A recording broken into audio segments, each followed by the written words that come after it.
¿Quién es Jesús? Los distintos evangelistas tratan de responder o de darnos estas respuestas de diferentes maneras. Por ejemplo, Lucas y Mateo nos van a tratar de relatar la infancia de Jesús. El evangelista San Juan directamente en 4 palabras, en argé, en hologos, en griego, en el principio era el verbo, nos va a decir quién era Jesús. Jesús es Dios. En el principio era el logos. Ese en el principio quiere decir en la eternidad. En el principio, cuando en la Biblia trata sobre el principio, refiere siempre a antes de todas las cosas, antes de que haya sido creada cualquier cosa. Por eso a Juan también se lo va a asociar con el águila que ve desde las alturas celestiales, ve desde arriba. Por eso en el principio, desde allá arriba, el Logos era eternamente, pero sin embargo también que el águila que profundiza y entra, penetra, ¿no? Su mirada ve desde arriba, pero ve bien, llega también hasta abajo. Como les decía, en el principio era el Logos, lo que está en naranja es el texto bíblico y lo demás son comentarios. En el principio era el Logos, y el Logos era hacia Dios, y el Logos era Dios. Estas son las 4 palabras que le decía que en las que Juan resume quién es Jesús. En menos de un versículo, este versículo 1 está dividido en 3 partes acá, versículo 1, A, B y C. En el principio era el Logos, ya nos da respuesta de quién es Jesús. Para hablar, muchas veces cuando escuchamos el prólogo de San Juan, escuchamos la traducción como Logos, como palabra, como verbo, y estos términos son ampliamente utilizados o grandemente utilizados en el Antiguo Testamento como palabra, como Logos, como sabiduría, como la sabiduría personificada de Dios. Y se utiliza, por ejemplo, en el Génesis, ya se dice, en el principio Dios dijo y existió. Ya vemos cómo la palabra de Dios hace todo, trae todo de la nada a la existencia. Dios dijo y existió. Habló Dios y su obra salió de la nada a la existencia, ¿no? También se la asocia a la palabra, se la tiene como sabiduría. Ella es la que gobierna el mundo, la que rige también es otra propiedad de Dios, la que gobierna el mundo. Ella alcanza con vigor de un extremo al otro del mundo y gobierna el universo con acierto. La palabra también fue predicada y anunciada por los profetas, la palabra de Dios, no cualquier palabra. Dice, la palabra del Señor llegó a Natán en estos términos, para poner una cita y ver cómo, sabemos bien cómo Dios habló a través de los profetas. También los 10 mandamientos son llamados las 10 palabras. También es la palabra de Dios en el Antiguo Testamento, los 10 mandamientos. Les mandó que cumplieran las 10 palabras que él mismo escribió en 2 tablas de piedra. También la sabiduría va a existir antes de la creación. La sabiduría estaba antes de la creación, lo que decíamos hoy, antes o en el principio ya estaba la sabiduría. Dice, estaba junto a Dios la sabiduría en la obra de la creación. Cuando Él afianzaba el cielo, yo estaba allí. Después el profeta Baruch también nos va a decir nuevamente que la sabiduría es eternamente o existía eternamente. La sabiduría es el libro de los preceptos de Dios y la ley que subsiste eternamente. Los 10 mandamientos, la ley que subsisten eternamente. Y ahora vamos desglosando poco a poco los versículos del prólogo de San Juan. En el principio era el Logos, y el Logos era hacia Dios, y el Logos era Dios. En el principio nos remite al libro del Génesis. En el principio Dios creó el cielo y la tierra. Pero el libro del Génesis va a empezar a describir todo, cómo fue toda la creación, los 6 días de la creación y el día de descanso.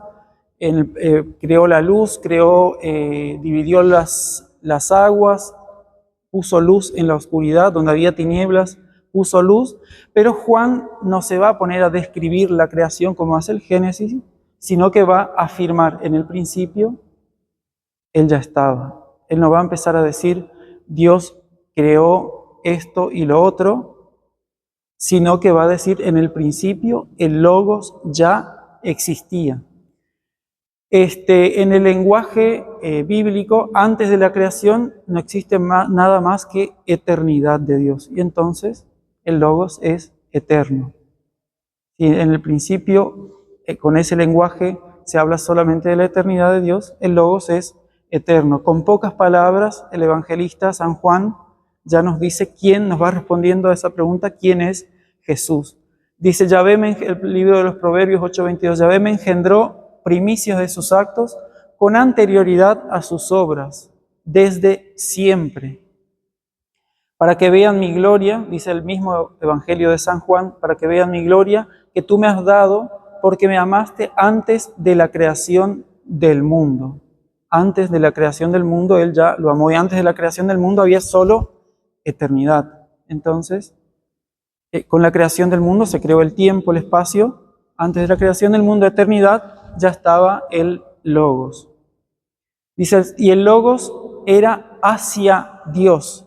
Dice, proston teon, es decir, el verbo en, o era, o eimi, el verbo ser, y después no solo ser, existir, sino existir hacia, existir dirigido, orientado hacia el Padre. El Logos de cara al Padre. Algunos exégetas interpretan esto como un existir no estático, sino dinámico, en diálogo con el Padre. Otros van a inclinarse más por el lado de lo intratrinitario, o de también distinguir las personas que hay en el seno, en el interior de la Trinidad. Y el Logos era Dios. Vuelve a reafirmar, y el Logos era Dios. Hay que tener en cuenta también que este prólogo está escrito en forma de poesía, y además de eso podríamos ver al prólogo de San Juan. Prólogo sería palabras iniciales, o la palabra es como una introducción al Evangelio, y después el Evangelio de San Juan tiene su epílogo, que sería como la conclusión. Prólogo, desarrollo y epílogo. Por eso también van a ver que se repite en forma poética, logos, logos, logos, ¿no? Por ahí en griego te queda el logos acá, entonces va haciendo este juego de palabras en cada verso de cada estrofa, podríamos decir, de esta poesía. Y el logos era Dios. Acá él recibe el título de Dios. Dice, más adelante en el mismo Evangelio, Jesús va a decir, ahora Padre, glorifícame junto a ti con la gloria que yo tenía contigo antes que el mundo existiera. Antes que el mundo existiera, Él tenía la misma gloria, ya tenía la misma gloria que el Padre. Y vuelve a reafirmar con su forma poética en el versículo 2, este era en el principio hacia Dios, enfrentado hacia Dios. Y en los versículos 3, el versículo 3, todo por medio de Él se hizo. Lo que está en naranja es texto bíblico, lo demás son comentarios. Todo por medio de Él se hizo, y sin Él nada se hizo de cuanto fue hecho. Acaba de decir primero en forma positiva, todo, nada, en forma negativa. Forma positiva, forma negativa, vuelve a reafirmar, ¿no? Todo por medio de Él se hizo. Si se hizo todo por Él, se hizo todo de la nada. No es que agarró una materia informe y le empezó a dar forma, sino que el Logos hizo todo de la nada. Entonces, nuevamente sigue reafirmando, podemos seguir deduciendo que es Dios. En forma positiva, todo; en forma negativa, sin Él no se hizo nada. Sin Él nada se hizo, de acuerdo a las traducciones, de cuánto fue hecho.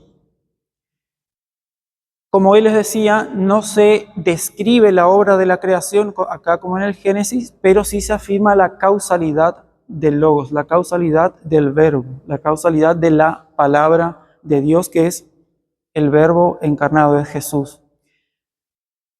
Hay causalidad del Logos porque dice, todo por medio de él se hizo, es decir, todo fue causado, sin él nada fue causado, de cuánto fue causado, podríamos decir.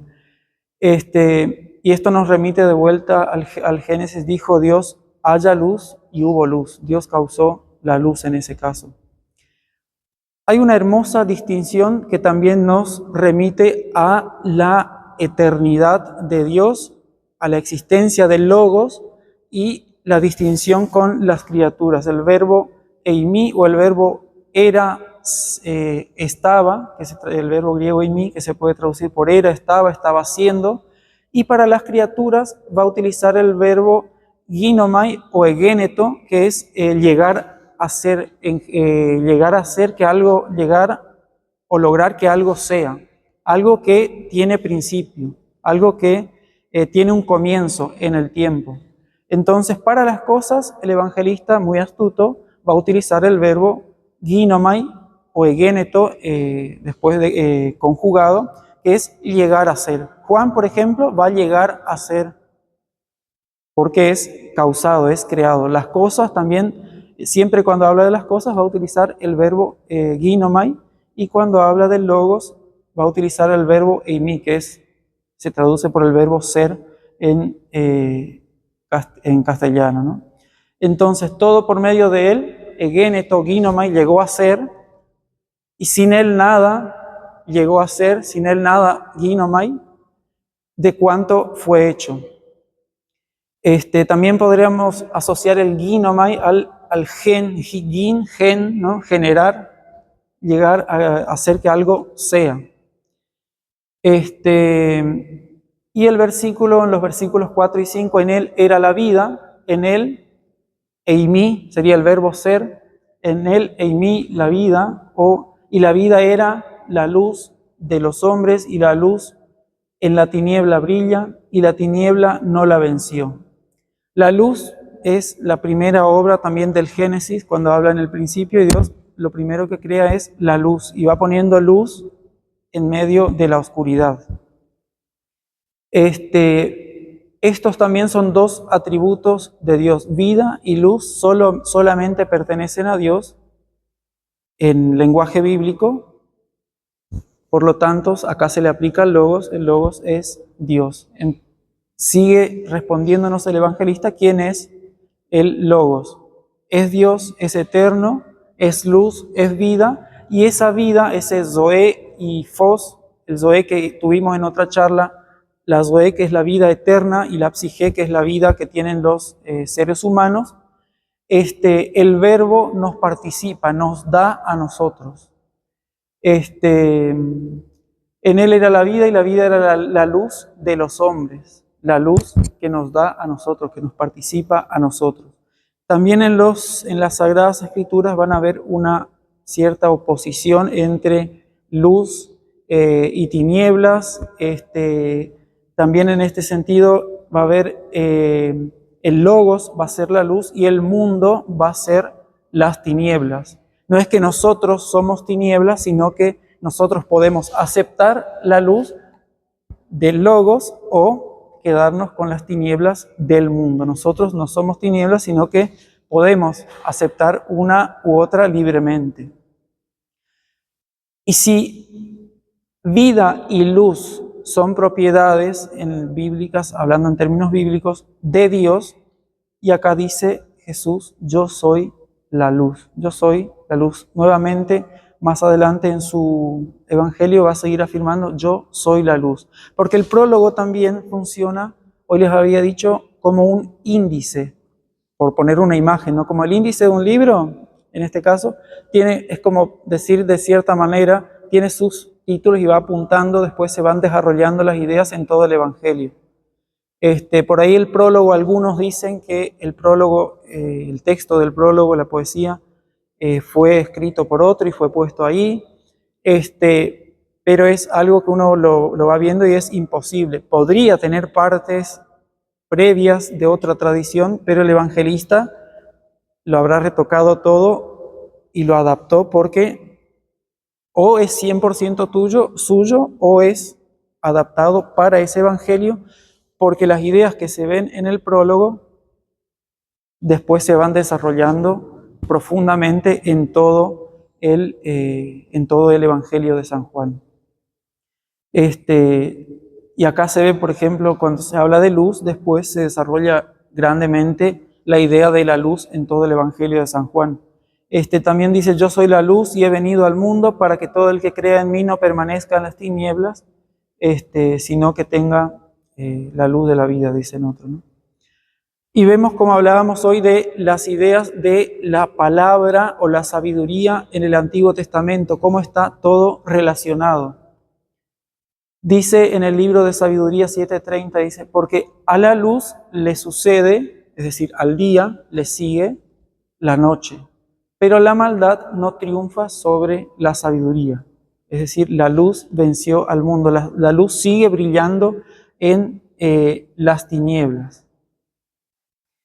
Dice, y la tiniebla no la venció. Podríamos también pensar como algo más reflexivo para nuestra vida, cuántas veces estamos en tinieblas y decimos, ¿será que saldré de esta tiniebla o no? Y acá tenemos la respuesta, la tiniebla no la venció, la tiniebla no triunfó sobre la luz. Esa luz creada en el principio que relata el libro del Génesis, sigue brillando hasta hoy. Es decir, la luz de Dios hoy sigue brillando, continúa brillando y la tiniebla no la venció. Pasamos a los versículos 6 y 8. Dice, hubo un hombre enviado de junto a Dios, su nombre era Juan. Este vino para dar testimonio, para que testimoniase acerca de la luz, para que todos creyesen por medio de él. Él no era, o aquel no era la luz, acá dice más literalmente, una traducción literal, no era aquel la luz, es decir, Juan, sino quien debía dar testimonio de la luz. Para que se vuelva a entender, acá cuando dice hubo un hombre, nuevamente utiliza, lo pone el verbo que dije hoy, el verbo ginomai o egeneto, llegó a ser un hombre, es decir, fue creado un hombre que su nombre, enviado de junto a Dios, su nombre es Juan. Juan, ¿por qué? Porque Juan era una figura excelsa, eminente, conocida para los judíos, y que el evangelista diga, este no era el Logos, este no era la luz, él vino solamente para dar testimonio de la luz, es algo muy profundo, ¿no? El profeta Juan, el gran profeta, que predicó en la Tierra Santa, cerca del río Jordán, y Juan viene a decir, él no era la luz. Ni tampoco la ley era la luz, ni los 10 mandamientos eran la luz verdadera, después va a decir, eran la luz, pero más adelante va a decir, la luz verdadera es Cristo. Este vino para dar testimonio. La importancia del testimonio en Juan, en el Evangelio según San Juan, es crucial. La palabra testimonio, la palabra vida, la palabra luz son palabras claves en el Evangelio de San Juan. Acá, ya en el prólogo, él habla del testimonio, es decir, como que corta con todo lo que venía hablando del Logos y pone al testimonio de Juan ahí en esos versículos. En el versículo 6 al 8.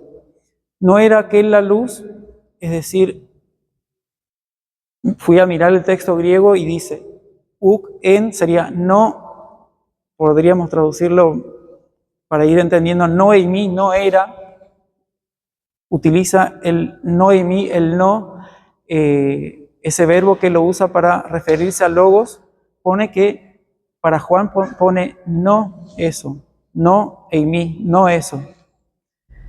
No era, no estaba siendo aquel la luz, sino él era quien debía dar testimonio de la luz. Les había hablado del testimonio.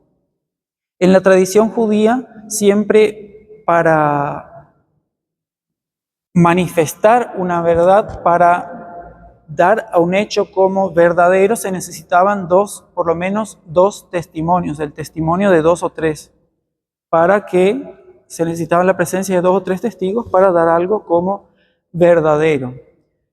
En el Evangelio de San Juan, el testimonio va a ser un medio por el cual se confirma la identidad propia de Jesús, que es su divinidad. Por eso después van a preguntarle a Juan el Bautista, él es el Mesías, es un profeta, ¿quién es? ¿Quién dices? Y después Jesús va a decir, ¿quién dice la gente que soy yo? Entonces el testimonio va a ser un medio para dar certeza de la identidad de Jesús. El Bautista va a dar testimonio, más adelante vuelve a desarrollar la idea, dice, yo lo he visto y doy testimonio de que Él es el Hijo de Dios. Entonces es Dios, es el Hijo de Dios, es la luz, es la vida. También las obras de Jesús van a dar testimonio, dice, pero el testimonio que yo tengo es mayor que el de Juan. Son las obras que el Padre me encargó para llevar a cabo. Estas obras que yo realizo atestiguan que mi Padre me ha enviado. Juan desarrolla la idea del logos allá que está en el principio y la va llevando hasta la encarnación. En el principio era el logos era la luz, el logos después va a terminar encarnándose, el verbo se hizo carne y habitó entre nosotros. El Padre también da, entonces Juan, las obras de Jesús, el Padre, las Escrituras, el Padre da testimonio también de él, dice, yo doy testimonio de mí mismo y también el Padre que me envió da testimonio de mí, la importancia del testimonio. Las Escrituras y Moisés también van a dar testimonio de él. Dice, ustedes examinan las Escrituras porque en ellas piensan encontrar vida eterna. Ellas dan testimonio de mí. Si creyeran en Moisés, también creerían en mí porque él ha escrito acerca de mí. Es decir, él con sus escritos da testimonio también de Jesús, del Logos. El Espíritu Santo también da testimonio de Cristo. Dice, cuando venga Él, el Paráclito, el Espíritu de la verdad, Él dará testimonio de mí. Los discípulos, nosotros también los discípulos, en este caso los discípulos de Él, ahí, pero los discípulos también dan testimonios porque vieron al resucitado, vieron al Verbo que vivió entre ellos, habitó entre ellos, puso su morada, su carpa entre ellos y resucitó, murió y resucitó, dice. Y ustedes también dan testimonio porque están conmigo desde el principio. Este principio no es que son eternos los apóstoles, sino que los discípulos, sino que están con Él desde que él comenzó su vida pública, ¿no? Y por eso dan testimonio. También como reflexión para nuestra vida, nuestra responsabilidad de dar testimonio de luz o dar testimonios de tinieblas. Pedir perdón de cuando damos testimonio, mal testimonio y pedir a Dios para siempre dar un buen testimonio, ser testigo de la luz, ser otro Juan en nuestras vidas, ¿no? Y acá viene algo conflictivo para el judío también, porque para el judío habíamos dicho que la ley era luz también. Para el judío la ley era luz, ¿por qué? Porque la ley te dice cómo obrar. La ley, los mandamientos del Deuteronomio, le dice cómo obrar, cómo ir por el camino recto, no apartarse ni a izquierda ni a derecha, ir por el camino recto. La ley le decía al judío cómo obrar rectamente y por eso era luz para su vida. Ahora Juan va a entrar de cierta manera en conflicto con los judíos o va a chocar al judío que lo lea porque va a decir, él era la luz verdadera. Cuando dice verdadera, alethinon, aletheia, en griego, va a decir, esta es la verdadera porque la otra no es verdadera. No pone todo eso, pero refiriéndose que esta es la verdadera. Cuando alguien dice, esto es lo verdadero.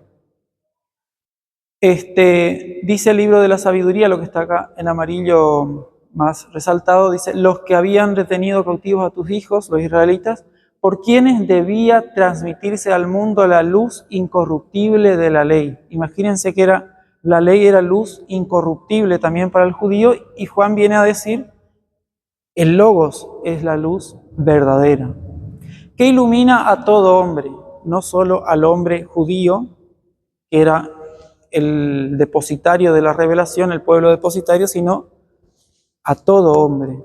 En ese sentido podemos hablar de las semillas del verbo, o la semina verbi, que lo dicen en latín, que están desde que Jesús se encarnó y resucitó. Todo hombre tiene la capacidad o tiene alguna semilla del Logos en su interior. Es decir, todo hombre tiene la capacidad, por gracia de Dios, de llegar a conocer a Dios. En ese sentido podemos centrarnos en la palabra destinatario. Todo hombre es destinatario de la luz verdadera, ¿no? Dice también para la sabiduría en el Antiguo Testamento, su delicia, volviendo a cómo se llamaba la palabra en el Antiguo Testamento, palabra, sabiduría, logos. El logos no se usa en el Antiguo Testamento, pero sí palabra, sabiduría. La delicia de la sabiduría era estar junto a los hombres. Y luego dice, viniendo al mundo. Más adelante vamos a ver estas ideas en el mismo, desarrolladas en el Evangelio. Dice, mientras estoy en el mundo, soy la luz del mundo. Yo soy la luz y he venido al mundo para que todo el que crea en mí no permanezca en las tinieblas. Nuevamente la oposición que decíamos hoy entre luz y tinieblas. Las tinieblas que, como le había dicho, no somos nosotros, sino el mundo, que podemos aceptar las tinieblas del mundo o aceptar la luz del Verbo.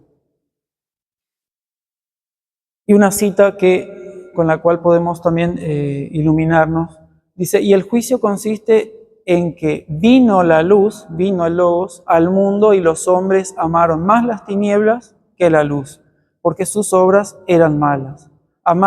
Ahí claramente amaron, el que ama más las tinieblas que la luz, justo hoy en el domingo del juicio final, ya está condenado, se condena solo. No es que Dios lo condena hablando en esos términos, sino que el que ama más las tinieblas que la luz ya está condenado. Ese es el juicio de Dios.